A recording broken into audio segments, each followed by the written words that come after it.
love them. And I stand by that. Raven is boring. Are they about to kiss? Stephen Graham Jones at this point has yet to let me down. I am in the middle of 33 series, and I am a chronic series abandoner. I do it with almost everything. So many of my all-time favorite books are the first books in a series, and I have these grand plans and these grand ambitions to complete the series, and then I never do. For many reasons. One, I'm always worried that the other books aren't going to live up to that first book that I loved. Two, I hate endings, just in general. And three, I am a gigantic procrastinator. If I have the opportunity to put something off, I will do it. This year is really the year of me completing things. I'm making the great attempt to read every book that I have on my physical TBR. And amongst that gigantic number of books, there are many sequels that I have. And have I been reading them? No, of course I haven't. These videos are here to keep me accountable, to keep me reading my series, because otherwise I know what's gonna happen at the end of TBR Tackle.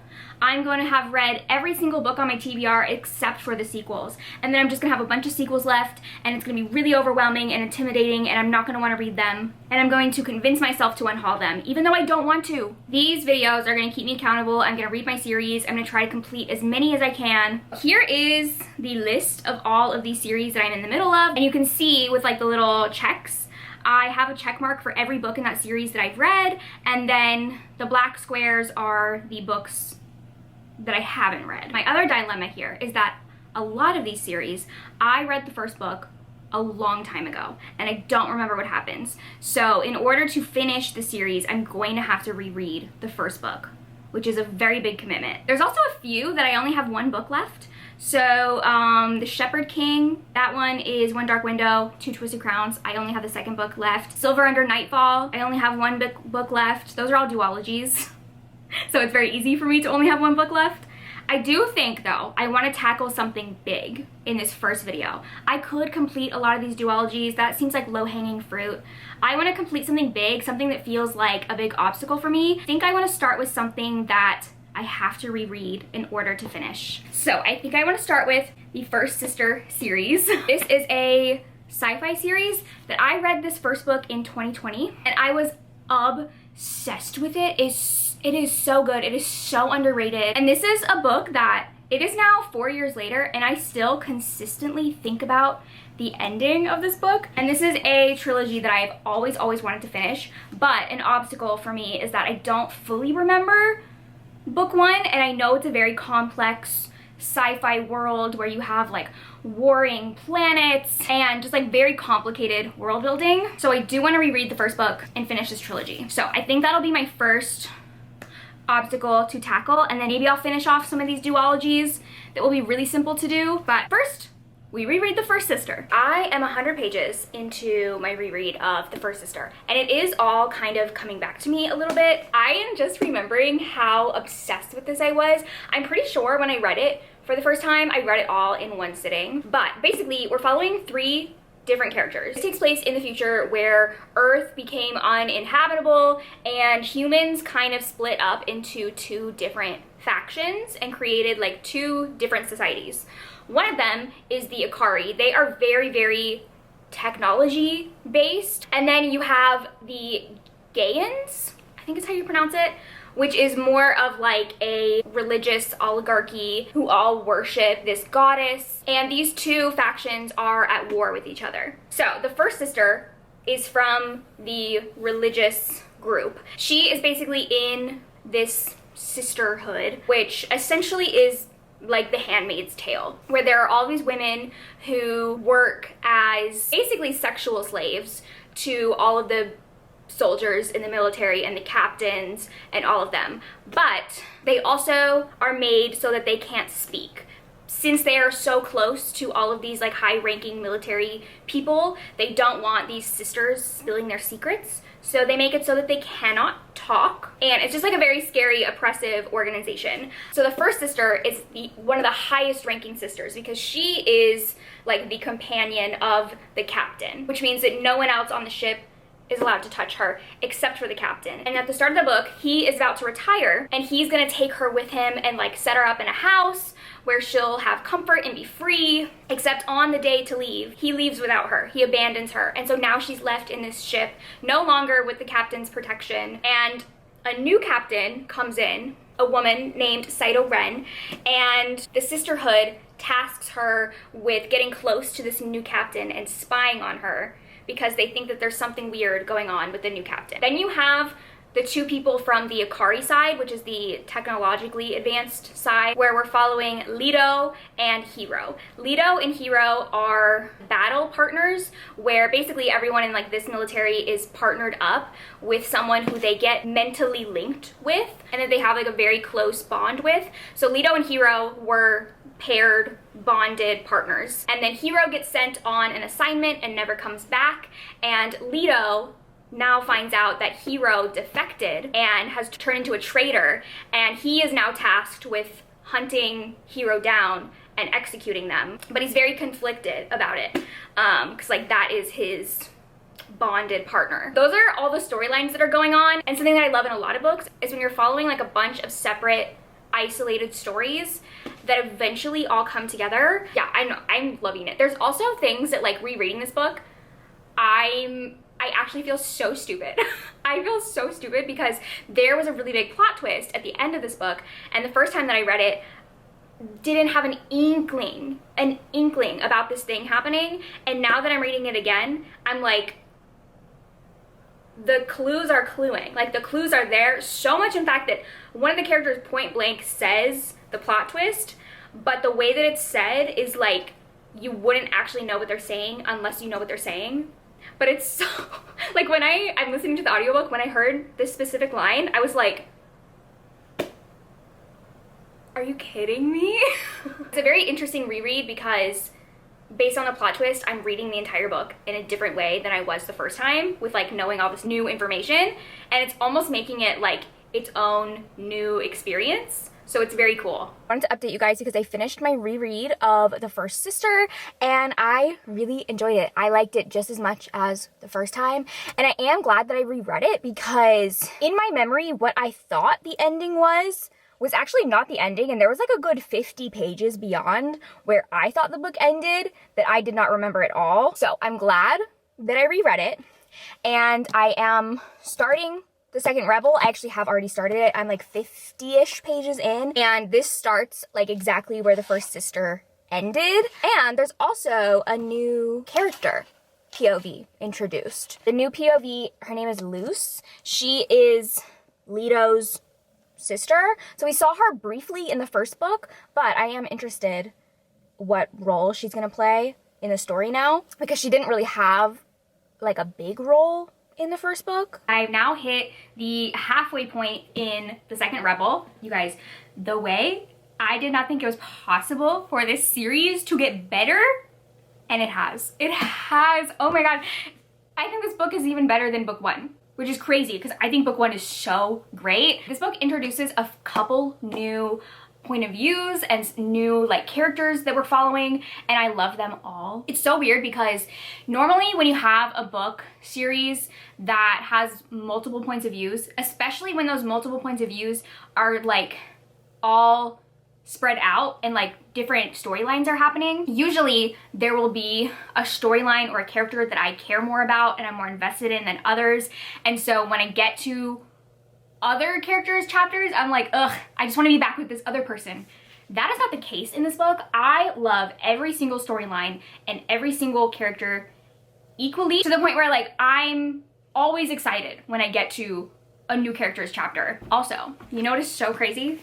In book one, there was a romance that I was obsessed with, and part of the reason why I love the first book so much is that I love this romance so much. Tell me why now, in this book, I not only ship both of those characters with each other, but also with other people. I ship almost every single character in this book with multiple people. There's something about the way Lyndon A. Lewis writes chemistry so well. Every time two characters are interacting, I'm like, are they about to kiss? Like, every single character, I want them to be in a relationship with so many different characters. I'm like, if you could see the web the web of the characters that I'm shipping, it's like crazy because everyone has insane chemistry. But yeah, it's so good. I'm very excited to see how all the storylines come together. It's very similar to the first book in that sense, where you have these like individual plot lines going, these plot threads, and then eventually I know they're all gonna come together. The way that they came together in the first book was incredible. I can't wait to see how it happens in this book. There's certain characters that I can't wait to see them reunite with each other. Ugh, it's just so good. It's so good. I'm having the best time. And after being in probably the biggest reading slump I've ever been in my life, I think that this series has re-sparked my love of reading. I just love reading because I'm obsessed with this series right now, and I can't wait to see what happens. I finished the second Rebel, and I really loved this. I really loved it. I do think it's not 5 stars. I think it's more 4 stars. There's nothing that happened in here that I wasn't enjoying. Every plot point was so entertaining, and I was so like on the edge of my seat. I do feel like it was a little longer than it needed to be. There were some parts that just dragged a little, and I think if it had been tightened up slightly, it would have flowed better. However, I loved it. I loved it so much. I have a new favorite character from this book. The way that like my thoughts about all the characters were like such up and down every single chapter. I was changing my opinion on characters left and right. Ugh, it was so good. It was so good. I can't wait for the third book. I think that this is set up, the third book, to be incredible. I do just think that this book was more so here to bridge the gap in between book 1 and book 3, which I find happens so often with trilogies. And so I don't think this one needed to be as long as it was in order to do that, in order to get the characters from where they were at the end of book 1 to where they are going into the final book. But it was still so good. I loved it, and I am so excited to find out what happens at the end. Okay, I read another book in a series today, the Wayward Children's book 11? Book 10? Book 10. Book 10 in the Wayward Children series came out today. It always comes out every year the week of my birthday, which is like a little treat to me. I listened to the audiobook this morning, very quick, but I really enjoyed it. Gotta say, least favorite title so far. I do think the titles are progressively getting worse, and I get it. There's like a formula to them. It's a long, wordy title, but we've gone Every Heart a Doorway, Down Among Sticks and Bones, Beneath the Sugar Sky, In an Absent Dream, Come Tumbling Down, like all great. Where the Drowned Girls Go, great. Lost in the Moment and Found, great. Mislaid in Parts Half Known, didn't love that one. And now Adrift in Currents, Clean and Clear. Every time I hear that, I think of the face wash. Clean and clear and under control. This one is following Nadia, and this is one that serves as like a standalone in the series that takes place in one of the magical worlds. I did have to refresh my memory on who Nadia was because apparently we've only seen her in the third book, which was a long time ago. But I really liked her story. Basically, her like origin story is that she was from Russia and she was born without one of her arms, and her parents gave her up for adoption. So this American couple adopts her, brings her from Russia to the US. And before she went into her world, a lot of her struggle was around not only being an adoptee, but also only having one arm. And that was all she ever knew. Like, she was born with only one arm, but her adoptive parents really wanted her to conform to like what they thought she should be. So did not want her to speak Russian at all, only wanted her to speak English, wanted her to get a prosthetic arm. Like, they just really wanted to like mold her into what they viewed as like this perfect child, even if it literally felt painful to her. Like, wearing this prosthetic arm was painful. Shutting out all of her Russian heritage was painful. So that's what she was struggling with before she found her magical world. And then her world was an aquatic world, and I really loved it. I won't say any more about it, but I really enjoyed it. I am gonna give this one 4.5 stars. Listen, I am very tempted to just give all the books 5 stars because I do love all of them, but at a certain point I think I need to start being realistic with myself and being like, the series as a whole is a 5-star series. Not every individual book is 5 stars, but I did really like this one. The ending was very devastating, more so than I think a lot of the other ones that I've read. I feel like this is one that I might feel more strongly about when I reread, and that happens a lot because, again, I didn't fully remember Nadia, so I don't really remember what happened to her character after the ending of this book, which I guess we've already seen. So I think my feelings will change when I reread, but as of right now, it's a 4.5. I did really enjoy it. Love that we're 10 books into the series and I still live off loving every single one, and it's always a really fun birthday tradition for me to read these. Okay, the next sequel that I'm going to read is Two Twisted Crowns. This is the second book in the Shepherd King duology. Book 1 was called One Dark Window, and I actually read that book, I think, 2 years ago, so it's been a while. I did have to find a recap online of the first book because I remembered some things, but I didn't remember like all the ins and outs. So I found a really good recap, and now I'm primed. I'm ready to go into Two Twisted Crowns. Basically what the first book was about, oh I forgot to put caramel. I'm making my iced coffee and I forgot to put the caramel. Oof, whatever. Basically the first book takes place in a world where there are two forms of magic. One is that people are infected by this plague from this thing called the mist, and it makes them sick, and their symptom of the sickness is that they develop a degeneration, which gives them some sort of magical ability that is usually like killing them. So the plague is very bad, and the king in this world hates when people are infected by the plague because he hates when there's magic that he can't control. And so anyone who gets infected is executed. Hang on, let me just make sure it's good.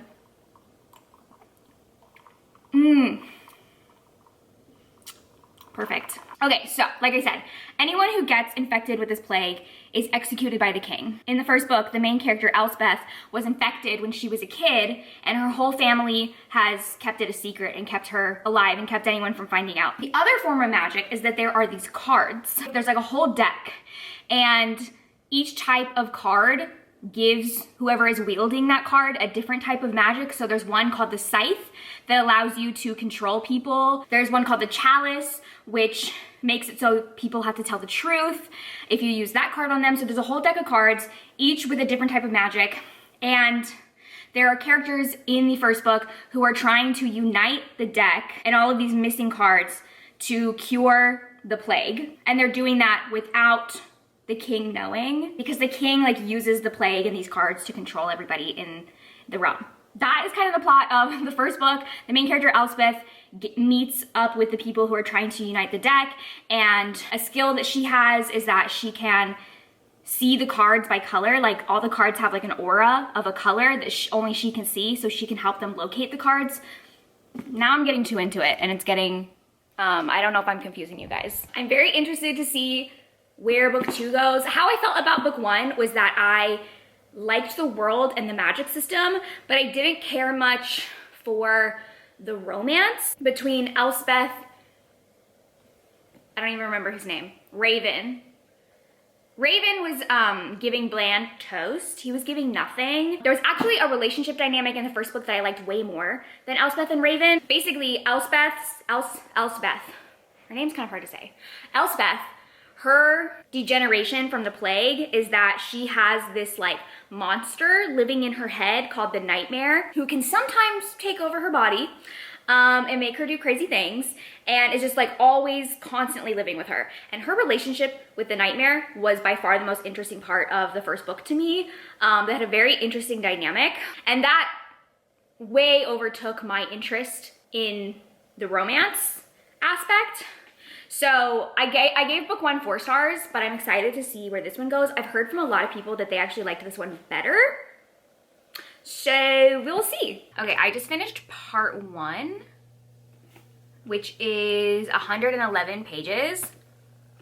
I'm already liking this more than the first book, specifically because this book expanded upon the point of views. Book 1, I think, was only Elspeth and Raven's point of view. This one introduces Elm, who is a character that I definitely remember from the first book, but I don't know that I paid him much attention. He is the prince. He's the second son to the evil king, and his older brother is like the evil prince, heir to the throne. So he's kind of like the throwaway.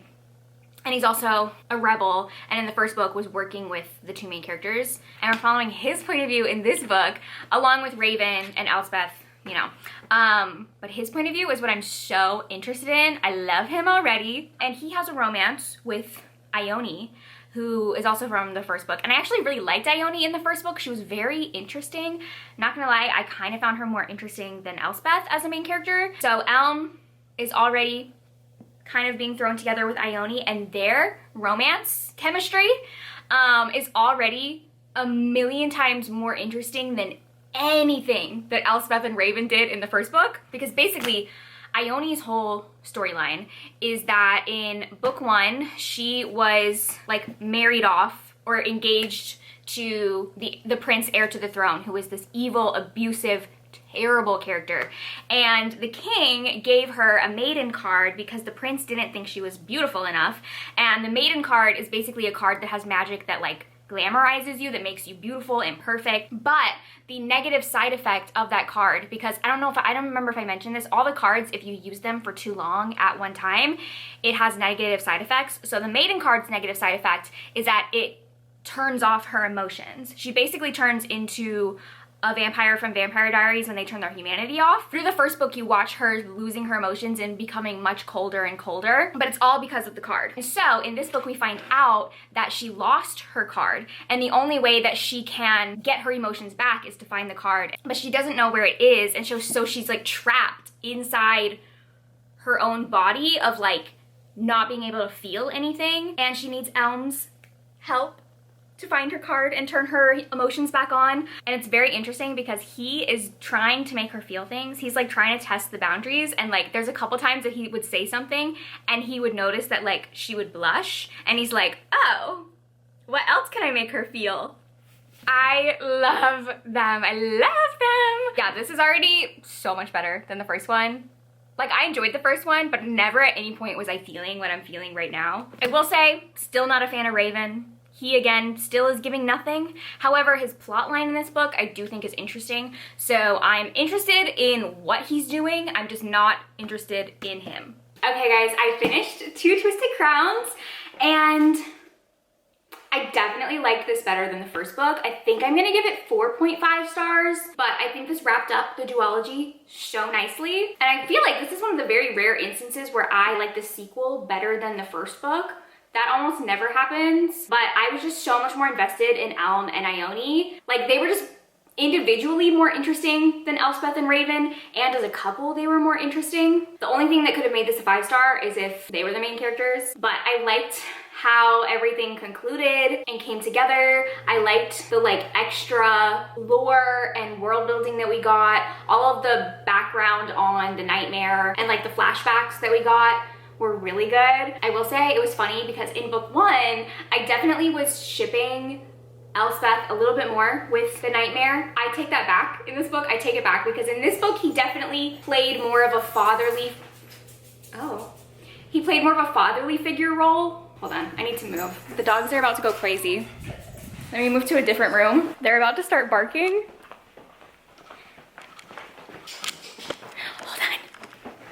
So, like I said, he took on more of a fatherly figure role in this book, and I was like, oh, okay, let me not ship them together anymore. I just think that their dynamic was more interesting than her romantic relationship, and I stand by that. Raven is boring. Boring! And they just kept trying to make Raven happen, and I'm like, what about him was interesting? Nothing. Yeah, I loved this. The writing was so good. I cannot wait for Rachel Gillig's next book to come out. So we have one series completed. I can mark it off my list. The next series that I'm going to continue is the Indian Lake series by Stephen Graham Jones. The first book, My Heart is a Chainsaw, was 5 stars, easily one of my favorite horror books ever. So I've been scared but excited to read the next book. This is book 2 in the trilogy, and I believe that this one has a time jump. Yeah, 4 years. So it takes place 4 years after the first book. I have kind of mixed feelings going into this because I think the first book ended in a way where that could be a complete story and it could have been a standalone. So I'm curious to see what the continuation is going to be, because I would have been happy with My Heart is a Chainsaw being a standalone. I loved the way that it ended. in my opinion, it ended perfectly. So we will see. The first book was following main character Jade, who is one of my favorite characters. I loved her so much. And she has an obsession with horror movies, specifically slashers. This obsession runs so deep that she starts to notice things going on in her town when a murder happens and some dead bodies turn up. And she starts to believe that she is in the middle of the next slasher that's going on, and that this new girl at her school is the final girl. And Jade was like such an interesting character where she made some really bad decisions and did some fucked up things, and some things where I was like, girl, why are you doing that? But I understood her and I loved her so much, and she was like a character who had been through so much trauma, and her way of coping with her trauma was to like disassociate into this world of slashers, and I loved her. So I am excited to see what her journey is in this book, where she's at now, what's gonna happen. And honestly, Stephen Graham Jones at this point has yet to let me down. I love all of his books. I do have high hopes. I'm just a little skeptical on if this needed to be a series. Okay, I finished Don't Fear the Reaper. I have very conflicting feelings about this. I really loved it. I loved it. It's like a 4.5. My conflicting feelings lie in that as a book, as a horror book, as a slasher, great, loved. As a sequel to My Heart is a Chainsaw, that's where I feel a little disappointed. The first book, My Heart is a Chainsaw, very much was about Jade as a character, and then there just happened to be a slasher going on in the background. It was a very slow burn, slow building story. Like, yeah, technically it was a slasher, but that was more like a subplot. The real star of the book was Jade. Whereas this book, I feel like it's swapped. This book was in the forefront, a slasher, with Jade in the background. There's a lot more characters that you're following, a lot faster paced, much more of a true slasher, which I loved. I actually think this is probably the best slasher book I've ever read. But Jade really fell to the background. So much so that she doesn't even go by Jade anymore. She's Jennifer. Jade is dead. Jade died in the first book. She has been reborn. She is now Jennifer. I'm very conflicted because on the one hand, I understand how we got from the end of My Heart is a Chainsaw to this book 4 years later. I understand the switch because of what happened in the first book, but I can't help but feel a little disappointed because I loved her in the first book so much. I don't know, I'm very conflicted because as a book, loved it.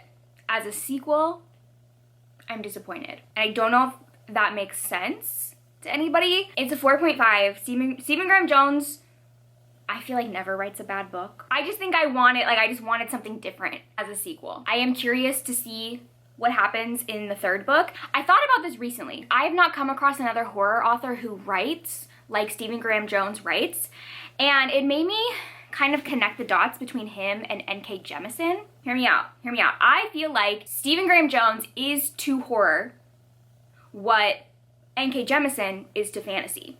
They're just both out here doing it like nobody else. I've never found another fantasy author who writes like N.K. Jemisin. She's very much in a class of her own.